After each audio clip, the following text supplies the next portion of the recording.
JS education online channel के माध्यम से मैं जितेंद्र सिंह एक बार आपके साथ फिर से जुड़ चुका हूं। आज की हमारी कक्षा में हम जो चर्चा करेंगे वो करेंगे हम शैक्षिक मूल्यांकन में जो प्रयोग किए जाते हैं उपकरण यानी कि टूल्स के बारे में। तो आज हम टूल्स के बारे में यहाँ पर एक महत्वपूर्ण चर्चा करेंगे। तो आइए शुरू करते हैं आज की अपनी ये क्लास। तो मूल्यांकन में मापन के उपकरण जो टूल्स होते हैं, तो उन टूल्स को हमने यहाँ पर वर्गीकृत करने की कोशिश की है। इन पर हम चर्चा करेंगे। तो पहले हम थोड़ा सा चर्चा करते हैं कि टूल्स और टेक्निक्स या मूल्यांकन में या मापन में किस प्रकार से क्या होता है, और इसे थोड़ा सा इसकी समझ बनाने की कोशिश करेंगे। तो सबसे पहले हम यहाँ पर शुरू बात करेंगे कि जो आपका टूल्स हैं और टेक्निक्स हैं उनमें क्या अंतर होता है, यानी tools and techniques. Techniques tools and techniques क्या होती हैं? तो जैसे कि आप जानते हैं कि किसी बालक, वस्तु अथवा क्रिया की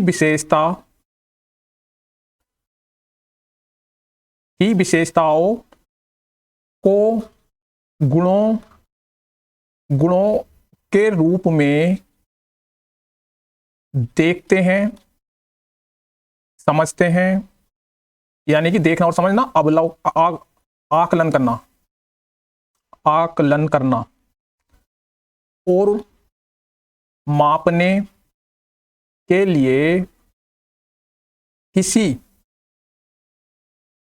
तकनीक यानी टेक्नोलॉजी, तकनीक का प्रयोग करते हैं, और प्रत्येक तकनीक में हमें किसी उपकरण यानी टूल्स की आवश्यकता होती है। कहने का मतलब यह है कि हम जब किसी बालक का, वस्तु का अथवा क्रिया की विशेषताओं के गुणों को देखते हैं और समझते हैं और उन्हें मापने की कोशिश करते हैं, और मापने की कोशिश में जो तकनीक यानी जो तरकीब लगाते हैं, जो टेक्निक्स लगाते हैं, और उस तकनीक को जब हम यूज करते हैं तो उसके लिए कोई भी तकनीक होती है तो उसके लिए हमें उपकरण की जरूरत होती है, यानी टूल की आवश्यकता होती है। तो हम किसी बालक की क्रिया की विशेषताओं को जब उसके गुणों को मापते देखते हैं, उनका आकलन करते हैं, तो उसमें हमें कोई ना कोई तकनीक की आवश्यकता पड़ती है, और उस तकनीक की आवश्यकता के लिए जो जब अब प्रयोग करते हैं तो तकनीक्स में तो हमें विभिन्न प्रकार के टूल्स का प्रयोग करना पड़ता है। तो आज का जो हमारा टॉपिक है, हम टेक्निक्स यानी और टूल्स के बारे में हम यहाँ पर चर्चा करेंगे, समझेंगे कौन कौन सी तकनीक्स होती हैं यानी और कौन कौन से टूल्स होते हैं। तो उन पर आज हमारी विशेष जो है चर्चा रहने वाली है। तो उस पर हम देखते हैं सबसे पहले कि यहाँ पर जो है कौन कौन सी आपकी जो है तकनीक होती हैं, जिसे इंग्लिश में बोलते हैं हम टेक्निक्स, यानी हिंदी में से लिखेंगे तकनीक, और एक तरफ लिखते हैं हम टूल्स यानी उपकरण, हिंदी में से उपकरण लिखते हैं। तो यहाँ पर सबसे पहला जो हमारा जो आती है तकनीक में, सबसे पहला तकनीक होती है हमारा जो होता है अवलोकन। अवलोकन को हम इंग्लिश में बोलते हैं ऑब्जर्वेशन। और नंबर 2 हमारा आता है दत्त कार्य यानी कि जिसे इंग्लिश में हम बोलते हैं असिस्मेंट। तीसरा जो हमारी तकनीक आती है मापन को या मूल्यांकन को नापने के लिए, वो आता है आपका प्रोजेक्ट यानी इंग्लिश में भी इसे बोलते हैं हम प्रोजेक्ट। चौथी जो हमारा आता है वो आता है आपका साक्षात्कार, जिसे इंग्लिश में बोलते हैं इंटरव्यू। और नंबर 5 है आपका वाद विवाद, जिसे इंग्लिश में बोलते हैं हम डिबेट। और इसके बाद हमारा छठा जो आता है वो आता है परीक्षा यानी परीक्षण, इसे इंग्लिश में बोलते हैं हम टेस्ट, और टेस्ट को हम बोलते हैं एग्जामिनेशन इंग्लिश में। इसी प्रकार से टूल्स होते हैं आपके। जो टूल्स हैं, सबसे पहला टूल्स है आपका नंबर 1 है आपका पोर्टफोलियो इंग्लिश में भी इसे पोर्टफोलियो ही बोलेंगे। और दूसरा जो आपका है चेक लिस्ट इंग्लिश में भी इसे चेक लिस्ट ही बोलेंगे। और तीसरा है आपका रेटिंग स्केल। चौथा है आपका अनेक्टोटल अनेक्टोटल, और पांचवा है आपका रूब्रिक्स। छठी जो आपका टूल है वो है आपका अनुसूची। अनुसूची अनुसूची को बोलते हैं शेड्यूल इंग्लिश में। और सातवां है आपका प्रश्नावली। प्रश्नावली को इंग्लिश में बोलते हैं हम क्वेश्चन आयर। तो ये हमारे जो एक पोर्शन हुआ हमारा, एक इधर हमारे जो हुए, ये हुआ हमारी टेक्निक, और ये हुआ हमारे उपकरण यानी टूल। हम जब भी मापन कर में जो है किसी बच्चे का या किसी वस्तु का क्रिया को जो है जब हम आकलन करने की कोशिश करते हैं, उसे समझने की कोशिश करते हैं, मतलब उसके गुणों को जब हम ऑब्जर्व करते हैं, तो वहां पर किसी तकनीक का प्रयोग करते हैं। और तकनीक का जब प्रयोग करते हैं, उस तकनीक में जो है किसी ना किसी उपकरण का जरूर प्रयोग होता है। मान लीजिए हमने किसी क्लास में किसी बच्चे को हमने ड्राइंग का काम दिया, तो ड्राइंग के काम को देखने के लिए हमने, मान लीजिए हमने जो उसका मापन, मतलब उसके जो आकलन करना चाहा, जो उसका मूल्यांकन करना चाहे, वो हमने करना चाहा अवलोकन के माध्यम से। यहाँ पर अवलोकन का प्रयोग किया, यानी ऑब्जर्वेशन का प्रयोग किया। अब ऑब्जर्वेशन का प्रयोग हमने कर दिया कि हमने उसे देख रहे हैं, दूर से उसके गुणों को देख रहे हैं, उसे पहचान रहे हैं कि बच्चा किस तरीके से कर रहा है, क्या कर रहा है। तो अवलोकन करने के लिए हमें जो है, जो हमने देखा, जो हमने समझा उसके बारे में, तो उसके लिए हमने कुछ ना कुछ टूल्स की आवश्यकता है। यानी उसका हम रिकॉर्ड मेंटेन कैसे करेंगे, तो उसके लिए हम जो है यूज कर सकते हैं चेकलिस्ट, रेटिंग यूज कर सकते हैं हम। इसके अलावा जो है हम इसको उसका जो है पोर्टफोलियो भी बना सकते हैं। यानी कि हम किसी बच्चे का अवलोकन कर रहे हैं, तो उसके दौरान हम जो है हम 3 प्रकार के टूल्स का प्रयोग कर सकते हैं अपनी सुविधा अनुसार। पोर्टफोलियो बना सकते हैं, चेकलिस्ट बना सकते हैं, रेटिंग स्केल बना सकते हैं। इन टूल्स के बारे में हम एक एक करके समझेंगे। अभी एक एक टूल्स पर हम चर्चा करेंगे। उससे पहले हम तकनीक पर चर्चा करते हैं। यानी सबसे पहले अवलोकन।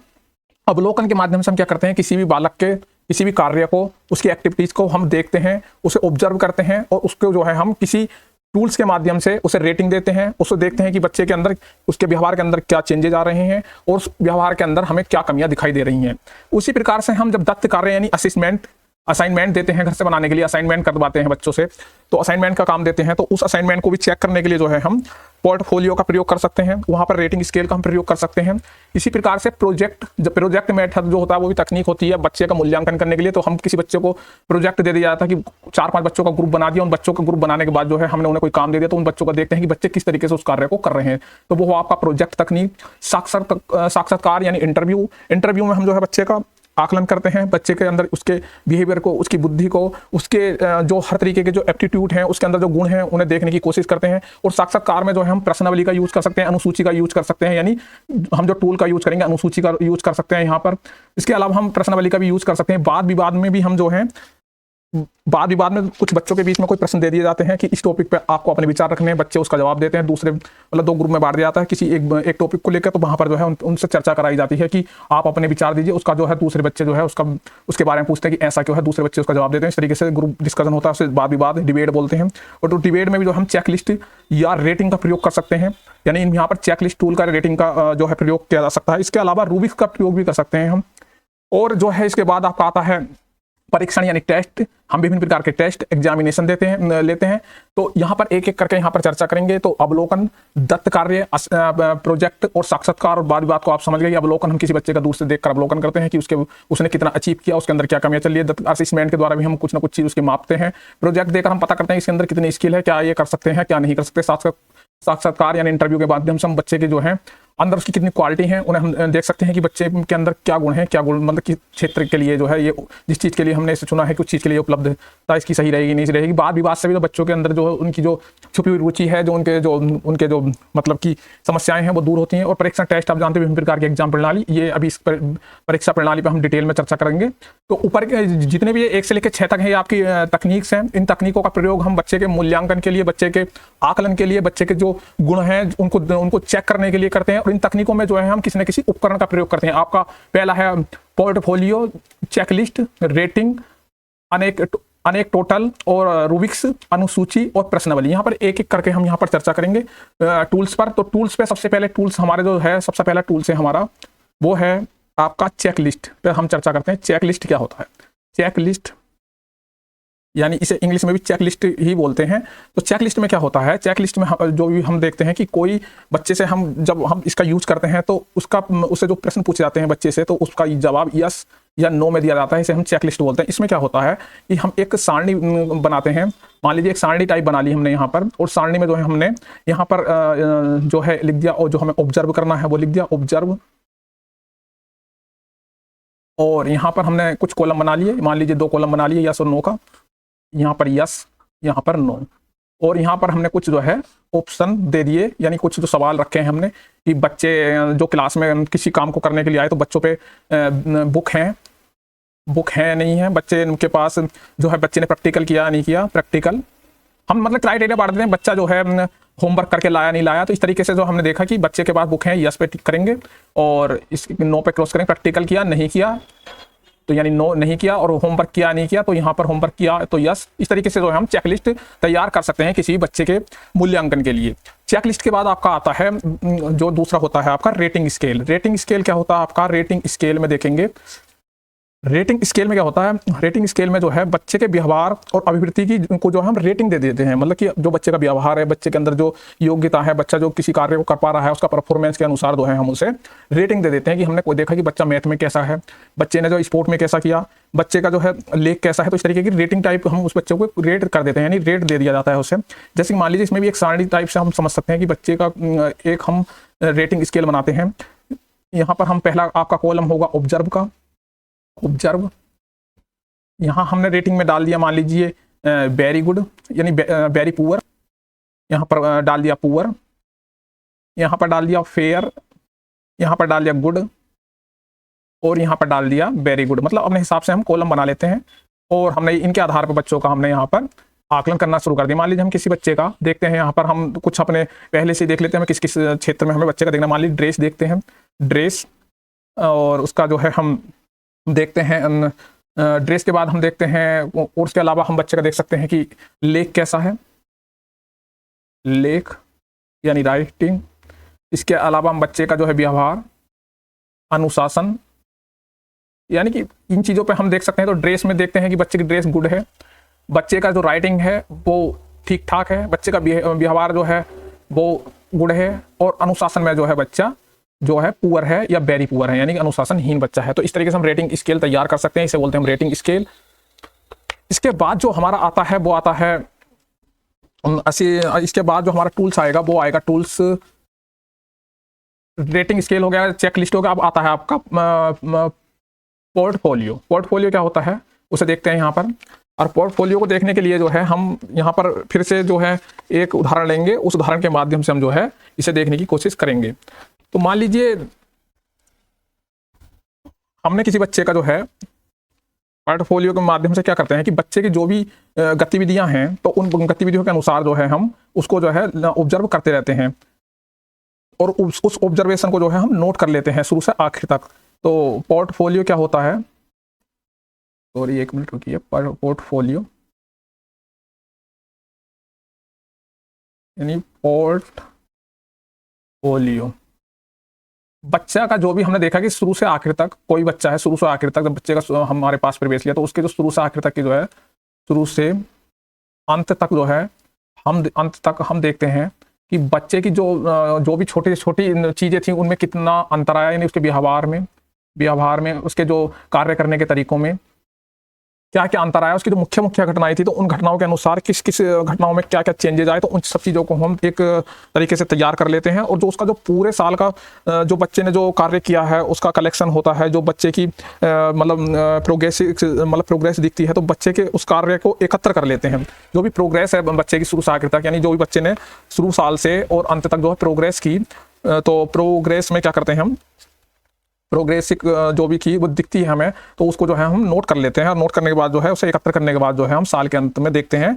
तो पूरे साल का जो बच्चे ने शुरू से आखिर तक जो एक्टिविटीज की उनकी जो प्रोग्रेस हुई उसे एकत्र किया, और उस पर जो है एक हमने एक नोट करके कि शुरू से आखिर तक की जितनी घटनाएं हैं उसकी, जो भी उसके व्यवहार में, जो भी उसने क्रियाकलाप की, जो भी उसके में अंतर आया, तो उसका एक जो है हमने एक रूपरेखा बना ली है कि इस तरीके के बच्चे में व्यवहार में शुरू में था, अब जो है इसमें जो इतनी प्रोग्रेस हुई है इन चीज़ों में, तो ये क्या हुआ है उसका एक पोर्टफोलियो का एक यहाँ पर उदाहरण देखने को मिलता है। तो ये पोर्टफोलियो के माध्यम से हम यहाँ पर जो है देखते हैं। उसके बाद जो आपका आता है अगला ऑप्शन आता है आपका, वो आता है, एक मिनट बोर्ड साफ कर लेते हैं, थोड़ा बोर्ड साफ करने के बाद हम अगला देखेंगे फिर। तो अगला जो हमारा आता है इस पोर्टफोलियो और टूल्स में जो है चेकलिस्ट, रेटिंग स्केल। अब इसके बाद जो आता है आपका वो आता है एनेक्टोटल यानी एनेक्टोटल क्या होता है इसके बारे में देखते हैं। एनेक्टोटल रिकॉर्ड, एनेक्टोटल रिकॉर्ड के बारे में समझने का प्रयास करेंगे। यहाँ पर जो अगला टूल्स है हमारा एनेक्टोटल, एनेक्टोटल, एनेक्टोटल रिकॉर्ड,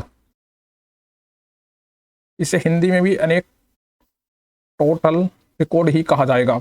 इसमें क्या होता है, बच्चे को जो है बच्चे के बारे में अवलोकन कर अध्यापक लिख देता है, मतलब अवलोकन करता है और लिख देता है। उसके बाद उसके जीवन में प्रमुख घटनाओं को नोट करता रहता है और बाद में उसे कुछ सुझाव दिया जाता है। जैसे मान लीजिए बच्चे का एक एनेक्टोटल बनाने के लिए क्या करता है कि एक डायरी टाइप, एक चार्ट टाइप बनाता है। सबसे पहले मान लीजिए स्कूल का नेम, एक थोड़ा फॉर्मेट टाइप का मैं आपको बताने का प्रयास करूँ, नेम, उसके बाद आपका क्लास, इन चीज़ों को बनाने के बाद जो है यहाँ पर जो है बच्चे के बारे में लिखना शुरू करता है कि बच्चे का क्या क्या जो है बच्चे के जीवन में घटनाएं हुई, और ऑब्जर्व करता है इन सब चीज़ों को। ऑब्जर्व जो करता है, ऑब्जर्वेशन करता है और लिखता है उसे मुख्य मुख्य घटनाओं को। उसके बाद जो है अपना सजेशन दे देता है बच्चे के बारे में कि बच्चे को जो है इस तरीके से करना चाहिए। इससे क्या होता है, बच्चे की जो समस्याएं चल रही थी, बच्चे की जो पिछली समस्याएं थी, उन्होंने ऑब्जर्व किया, उसने उसको प्रमुख घटनाओं को लिखा और उनको बाद जो है एक सजेशन दे दिया। तो ये क्या हुआ, आपका एनेक्टोटल हुआ, ये एनेक्टोटल टूल्स हुआ। इसमें जो है इसके बाद आपका अगला टूल आता है, वो है आपका टोटल के बाद आता है आपका रूबिक्स। रूबिक्स के बारे में जानते हैं यहाँ पर। रूबिक्स, इसे इंग्लिश में भी रूबिक्स ही बोलते हैं और हिंदी में भी इसका नाम रूबिक्स होता है। रूब्रिक्स इसका सही नाम है, रूब्रिक्स। रूब्रिक्स क्या होता है, रूब्रिक्स में भी जो है एक तरीके का जो है एक पूरा चार्ट बना लिया जाता है, एक रिकॉर्ड कार्ड की तरह होता है। जिस प्रकार से आपका रिपोर्ट कार्ड होता था, रिपोर्ट कार्ड जो आपका बचपन में आपको रिजल्ट कार्ड या रिपोर्ट कार्ड दिया जाता है, तो उस तरीके का होता था। मान लीजिए एक पूरा रिपोर्ट कार्ड होता है बच्चे का, उसमें जो है लिख दिया जाता है कि जैसे मान लीजिए यहाँ पर विषय डाल दिए, या विषय है आपके हिंदी, अंग्रेजी, गणित, विज्ञान, प्रयोग, खेल, इस तरीके का आपके सभी क्षेत्रों की उसमें वर्णन होता है। उसमें ग्रेडिंग प्रणाली भी बांट दी जाती है, यानी कि मार्क शीट टाइप का होता है। इसमें एक ग्रेडों से व्यक्त किया जाता है कि इसमें मान लीजिए पहला आपका कॉलम हुआ ए, बी, सी, डी और उसके बाद आपका ई ग्रेड। तो इस तरीके से आपको जो देखा जाता है कि आपको हिंदी का क्या है, आपका परफॉर्मेंस ए ग्रेड हुआ, इंग्लिश का क्या हुआ, आपका बी ग्रेड हुआ, इस तरीके से सी ग्रेड हुआ। तो इस तरीके से इसमें जो है गणित में ए है और आपका विज्ञान में जो है डी है, प्रयोग में आपका ई है और खेलकूद में आपका जो है ए है। तो इस तरीके से आपका ओवरऑल परफॉर्मेंस अलग अलग इंडिविजुअल सब्जेक्ट का भी ओवरऑल परफॉर्मेंस यानी टोटल मिला ए प्लस है या बी प्लस है, इस तरीके का एक रूब्रिक्स जो है टीचर के द्वारा तैयार कर लिया जाता है। तो ये आपका हुआ रूब्रिक्स टूल। इसके बाद जो आपके जो दो मुख्य टूल्स हैं उस पर हम चर्चा करेंगे, जो कि काफी आपके लिए महत्वपूर्ण है। तो जो महत्वपूर्ण टूल्स हैं वो हैं आपका, एक है आपका अनुसूचियां, जिसे इंग्लिश में बोलते हैं हम शेड्यूल्स, और एक है आपका प्रश्नावली, जिसे इंग्लिश में बोलते हैं क्वेश्चन आयर। तो इसमें क्या होता है, इसमें जो अध्यापक होता है या जो भी आपका जो इसका इस टूल का प्रयोग करता है, तो उसमें क्या होता है कि कुछ प्रश्न दे दिए जाते हैं, एक आप परफॉर्मा बना लिया जाता है। यहाँ पर मान लीजिए यहाँ पर एक क्वेश्चन लिख दिया और उस क्वेश्चन में जो है आपको आंसर लिखने की यहाँ पर जगह दे दी, फिर यहाँ पर क्वेश्चन लिख दिया और यहीं पर जो है नीचे इसके आंसर लिखने के लिए यहाँ पर जगह दे दी। उसके बाद फिर क्वेश्चन लिख दिया, इस तरीके से आपको आंसर लिखने की यहाँ पर जगह दे दी। और ये जो अनुसूची है, ये अनुसूची जो तैयार की जाती है, तो इसमें जो होता है कि क्वेश्चन जो पूछे जाते हैं और क्वेश्चन पूछने के बाद जो सामने वाला जो छात्र है, जो बालक है, या जिस पे भी हम इस टूल का प्रयोग कर रहे हैं जिसके मापन के लिए, तो उसका जो उत्तर है यहाँ पर हम लिख लेते हैं, उत्तर जो है लिख लेते हैं। यहाँ पर उत्तर जो है अध्यापक स्वयं लिखता है, अध्यापक द्वारा स्वयं लिखा जाता है। और यहाँ जो क्वेश्चन है वो बालक बनाया, सिर्फ बालक से पूछ के यहाँ पर क्वेश्चन का उत्तर दे दी जाते हैं। यहाँ पर दूसरी ओर जो प्रश्नावली का प्रारूप भी इसी तरीके का होता है। प्रश्नावली में जो है क्वेश्चन आंसर का जो है कॉलम बना हुआ होता है। यहाँ पर क्वेश्चन, यहाँ पर आंसर, यहाँ पर क्वेश्चन, यहाँ पर आंसर, यहाँ पर क्वेश्चन, यहाँ पर आंसर।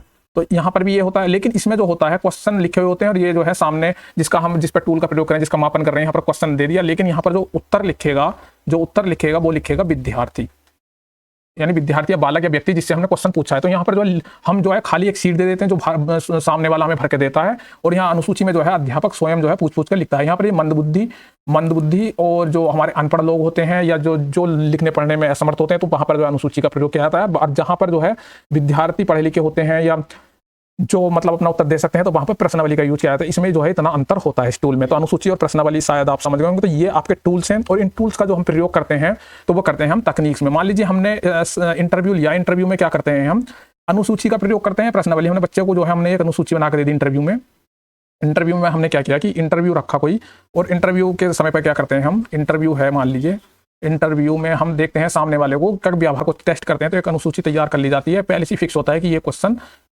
इस लेवल के क्वेश्चन पूछे जाएंगे, क्वेश्चन आंसर इस तरीके तैयार होते हैं। तो ये जो है बच्चे से क्वेश्चन पूछा जाता है, उसके बाद जो आंसर लिख दिया जाता है, बच्चे से क्वेश्चन पूछा जाता है, उसका आंसर लिख दिया जाता है। इस तरीके से जो है हम इसमें इंटरव्यू में इसका यूज कर सकते हैं। कौन से इंटरव्यू में कौन से टूल का यूज कर सकते हैं हम, अनुसूची का, यानी शेड्यूल का जो है हम शेड्यूल्स जो हमारे होते हैं टूल्स का हम प्रयोग कर सकते हैं। तो इस तरीके से जो है हम यहाँ पर इन टूल्स का प्रयोग कर सकते हैं। तो किसी भी तकनीक में हम किसी का जब मापन करते हैं तो उसके तकनीक में हम अवलोकन, दत्त कार्य, प्रोजेक्ट, साक्षात्कार, वाद विवाद, इसमें जो है हम विभिन्न प्रकार के टूल का प्रयोग करते हैं। पोर्टफोलियो हमने देखा कि जो बच्चा का जीवन भर का जो उसका जो मुख्य घटनाएं उनको हम जो है एक सिस्टमेटिक ढंग से लिख लेते हैं कि इसमें कहाँ कौन सी कमी है, इसमें क्या सुधार हो सकता है। चेकलिस्ट आप एक बच्चे को जो है कि एक लिस्ट में हम देख सकते हैं यस या नो करके कि ये बच्चे में है या नहीं है, बच्चे के अंदर ये काबिलियत है या नहीं, बच्चा इस विषय में अच्छा है, बुरा है, हाँ या ना में। रेटिंग स्केल बच्चे को हर प्रकार हर क्षेत्र में जो भी आपने जो उसके पॉइंट डिसाइड किए हैं, खेल कूद में, पढ़ाई लिखाई में, मैथ में, गणित में, या उसका वेशभूषा में, तो उस तरीके की रेटिंग दे सकते हैं। एन को टोटल में भी जो है इस तरीके की एक रेटिंग स्केल टाइप का, और वृक्ष में एक जो आपका रिपोर्ट कार्ड टाइप का। अनुसूची प्रश्नावली को आप समझ गए होंगे बेहतर तरीके से। अब आपका जो मुख्य आता है वो आता है आपका परीक्षण, यानी कि टेस्ट एग्जामिनेशन। तो इसे समझने के लिए हम एक खाली पेज लेते हैं, उस खाली पेज में हम देखते हैं आपका जो आता है सबसे लास्ट में जो है आपका जो समझने वाली बात है वो है आपका परीक्षण। परीक्षण को समझते हैं यहाँ पर। परीक्षण को हम इंग्लिश में टेस्ट या इसमें एग्जामिनेशन, जितने प्रकार के आपके एग्जाम होते हैं वो सब चीजें हमारी जो हैं इस टूल में आ जाती हैं। एग्जामिनेशन, तो ये टेस्ट या परीक्षण कितने प्रकार के होते हैं यहाँ पर देखते हैं। तो पहला सबसे जो है आपका पहला होता है आपका अचीवमेंट टेस्ट। अचीवमेंट टेस्ट, उसके बाद आपका होता है डायग्नोसिस टेस्ट,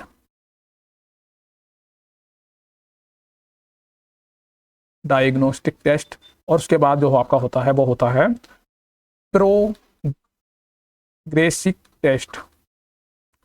तो यहां पर सबसे पहले देखते हैं अचीवमेंट टेस्ट। अचीवमेंट टेस्ट जो है हमारे दो प्रकार के होते हैं। अचीवमेंट टेस्ट, पहला होता है आपका टीचर मेड, और दूसरा आपका होता है स्टैंडर्डाइज टेस्ट। स्टैंडर्ड टेस्ट को हिंदी में मानक भी बोल सकते हैं, जैसे आपका सी टेट, यूपी टेट, इस तरीके के टेट होते हैं। तो आपके जो मानक जो स्टैंडर्डाइज टेस्ट होते हैं उसके भी कई प्रकार के होते हैं। पहला आपका होता है इसमें एप्टीट्यूड, दूसरा आपका होता है पर्सनैलिटी, एक आपका होता है एटीट्यूड, एक आपका होता है इंटेलिजेंट, इंटरेस्ट, दूसरा होता है आपका इंटेलिजेंट। तो इस तरीके के आपके स्टैंडर्डाइज टेस्ट होते हैं। उसके अलावा जो टीचर मेड टेस्ट होते हैं, यानी जो टीचर बनाते हैं, तो टीचर मेड टेस्ट कौन कौन से होते हैं आपके, रिटिन जो टीचर लिखित में लेते हैं, उसके अलावा आपके हो सकते हैं ओरल जो टीचर मौखिक लेते हैं, मौखिक, और एक होते हैं आपके प्रैक्टिकल। तो इस तरीके के ये टेस्ट होते हैं, मतलब जो टीचर मेड परीक्षाएं होती हैं। उसमें भी रिटन टेस्ट में भी जो होता है आपके, ये भी तीन प्रकार के होते हैं। आपका एस्से टाइप यानी निबंधात्मक प्रश्न जो लॉन्ग क्वेश्चन के रूप में आप परीक्षाओं में देखते हैं। फिर होता है आपका short and answer type question, और फिर होता है आपका ऑब्जेक्टिव जो विकल्प आते हैं आपके बहुविकल्प टाइप के, सही गलत तो इस तरीके से 3 तरीके के होते हैं रिटन टेस्ट भी आपके, जो टीचर मेड टेस्ट होते हैं। इसके अलावा जो डायग्नोस्टिक टेस्ट होते हैं वो उसे इंग्लिश में बोलते हैं हम निदानात्मक टेस्ट। निदानात्मक टेस्ट यानी इसमें क्या होता है, बच्चे की कठिनाई को, बच्चों की मुश्किलों को समझते हैं, उनको डायग्नोस करते हैं, उन्हें देखते हैं कि बच्चे की जो इन कमियों का कारण क्या है, कारणों को ढूंढ के उनका जो है निदान करने की कोशिश करते हैं। आपका जो प्रोग्रेसिव टेस्ट होता है इसमें भविष्य की चीज देखिए, बच्चे को इस प्रोग्रेस मतलब बच्चे की जो भविष्य में बालक को क्या करना चाहिए, बालक क्या कर सकता है, किस क्षेत्र में जाना चाहिए, इस तरीके का जो उसका प्रोग्रेसिव टेस्ट होता है। तो ये जो है आपका ये टूल जो होता है आपका टेस्ट वाला या एग्जामिनेशन वाला, ये इस तरीके के जो टेस्ट है इस तरीके से उनका वितरण किया गया है। मैं आशा करता हूँ कि आपको ये टेस्ट समझ में आए होंगे और आपको जो है टूल्स और टेक्निक्स में जो अंतर समझ में आया होगा। किसी बालक में जो मतलब टूल्स आप लिख सकते हैं कि टूल्स कौन कौन से होते हैं, लिखने को लिया इन मान परीक्षा में प्रश्न पूछा जाता है कि इनमें से टूल्स कौन सा नहीं है। आपको ऑप्शन दे दिया पोर्टफोलियो, चेकलिस्ट, रेटिंग स्केल और इधर से एक ऑप्शन उठाकर दे दिया अवलोकन। तो अवलोकन क्या है, टूल नहीं है, ये क्या है, तकनीक है। और मान ली टेक्निक में दे दिया अवलोकन, असिस्मेंट और प्रोजेक्ट, और एक डाल दिया आपका यहाँ पर अनुसूची यानी शेड्यूल। तो इनमें से कौन सा जो है टूल्स है, तो यहाँ पर जो है इस तरीके से क्वेश्चन मिल जाते हैं। तो आपको टूल्स और टेक्निक अलग अलग पता होना चाहिए, उनके बारे में पता होना चाहिए। यानी कि हम जब मापन किसी व्यक्ति के, जब मापन को हम इकाई में मापते हैं, मान लीजिए मापन को मापना है, हम मापन करना है हमें इकाइयों में, तो वहां पर तो हम जो है कोई भी प्रयोग कर लेते हैं, लीटर का, मीटर का, किलोमीटर का। लेकिन जब हम किसी के गुणों को, विशेषता को नापते हैं तो वहां पर जो है हमें आकलन करना पड़ता है, उसका जो है देखभाल का ही हम समझ सकते हैं उस चीज को जो हमने देखा, जिससे हमने समझा, तो उसे मापने के लिए, उसके गुणों को मापने के लिए जो है हमें कुछ तकनीक की जरूरत होती है, और तकनीक में जो है विभिन्न प्रकार के हम टूल का प्रयोग करते हैं। तो मैं आशा करता हूं कि टूल्स एंड टेक्निक्स में आपको ये जो है कुछ मेरे द्वारा दी गई जानकारियों के बारे में अच्छा लगा होगा, और इसी प्रकार से हमारे साथ बने रहिएगा। अगर आपको ये वीडियो अच्छी लगती है तो आप इसे शेयर कीजिए, लाइक कीजिए। धन्यवाद।